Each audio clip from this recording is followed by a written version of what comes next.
Règle 1. Le secret pour améliorer votre français. Bonjour et bienvenue dans le programme Les 7 règles de français authentique. Alors aujourd'hui, je veux vous donner le secret pour améliorer votre français. Mais avant de vous donner ce secret, cette méthode très efficace que j'ai moi-même utilisée avec succès, je veux d'abord vous dire ce qu'il ne faut pas faire.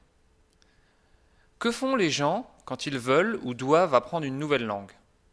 La première chose, ils vont en cours ou formation pour apprendre de la grammaire ou de la conjugaison. Bon, pour une personne qui n'a jamais étudié le russe, prendre des cours dans cette langue et apprendre les règles de base est nécessaire. Mais pourquoi une personne qui a déjà quelques connaissances, quelques bases en français, doit perdre du temps et gaspiller de l'énergie à apprendre le subjonctif, le plus que parfait ou les différents types d'adjectifs? C'est inutile. Pourtant, c'est ce que vous apprendrez en formation ou cours de français. Si vous écoutez et comprenez mes podcasts et lisez mes articles, vous avez déjà un bon niveau en français. Et ce que je vous déconseille de faire est d'apprendre de la grammaire ou aller en cours. Je le redis, n'apprenez pas de grammaire, ne prenez pas de cours de français. Cela peut vous sembler fou, mais je suis convaincu que si vous suivez ce conseil, vous économiserez du temps, de l'argent et de l'énergie. Et si en plus vous suivez le secret que je vais vous donner dans un instant, vous vous améliorez beaucoup, beaucoup plus vite. Alors quel est ce secret ? Suspense. Le secret est simple. Écoutez. On s'améliore dans une langue en écoutant activement quelque chose d'authentique et intéressant. Est-ce que l'on écoute activement pendant un cours de langue ? Rarement. En général, on écoute un professeur sans beaucoup de concentration, on lit ce qu'il écrit au tableau et on écrit dans nos cahiers. Est-ce que l'on apprend du contenu authentique pendant un cours de langue ? En général, non.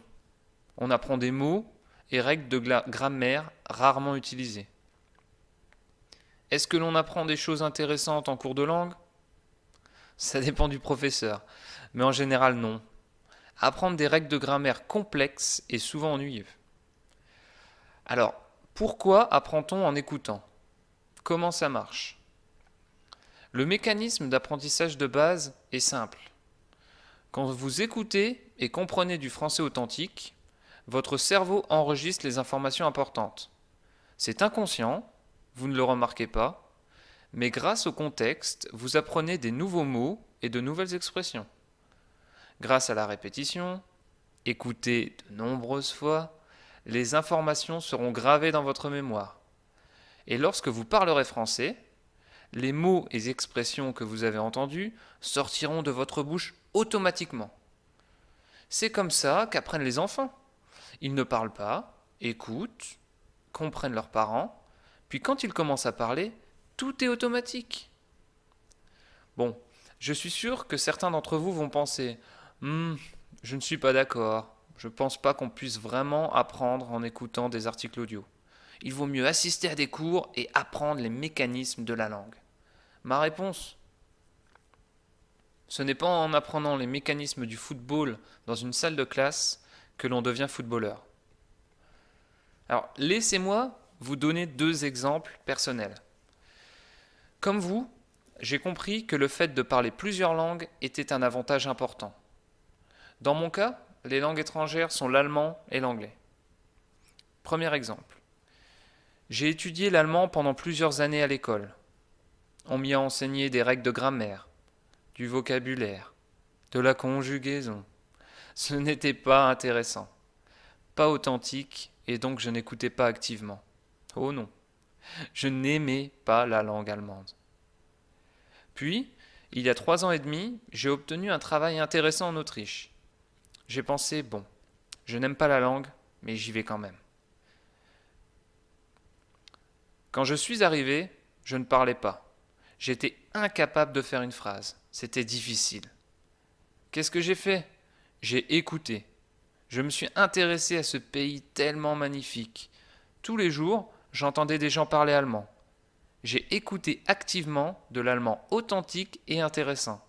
Après quelques mois, environ 6, j'étais capable de parler allemand. Et maintenant, j'adore cette langue. Ma femme a suivi la même méthode avec autant de succès. Deuxième exemple, au début de mon séjour en Autriche, mon cerveau était tellement sollicité par mon apprentissage de l'allemand que je ne pouvais plus parler anglais. Comme si mon cerveau avait dit « Stop, tu ne peux parler qu'une seule langue étrangère ». Ça a duré assez longtemps. J'ai donc décidé d'aller en cours d'anglais. Erreur. On m'a enseigné des règles de grammaire et donné des listes de vocabulaire. Résultat, aucune amélioration. J'ai donc décidé de suivre une autre méthode. Je me suis abonné à différents podcasts en anglais que j'ai commencé à écouter tous les matins en allant au travail. Résultat, après 3 mois, j'étais de nouveau capable de parler de façon automatique et sans réfléchir. Je continue à écouter des articles audio authentiques et intéressants en anglais et en allemand tous les jours en allant travailler. Ma récompense, j'utilise mes 3 langues tous les jours au travail et je n'ai plus aucun problème pour passer de l'une à l'autre. Alors suivez mes conseils, n'allez pas en cours de français, n'apprenez pas de règles de grammaire. Le secret de votre réussite est tellement simple, mais tellement important. Écoutez. Écoutez du contenu authentique et compréhensible très souvent pendant vos temps morts et vous améliorerez votre français. Si vous suivez cette méthode, je garantis votre succès. Mon conseil, commencez dès maintenant avec les podcasts de français authentique. Voilà, c'est tout pour aujourd'hui. Retenez la règle 1 qui est le secret pour améliorer votre français. Écoutez. À demain pour la suite du programme Les 7 règles de français authentique. La règle 2 a pour titre la répétition. À demain.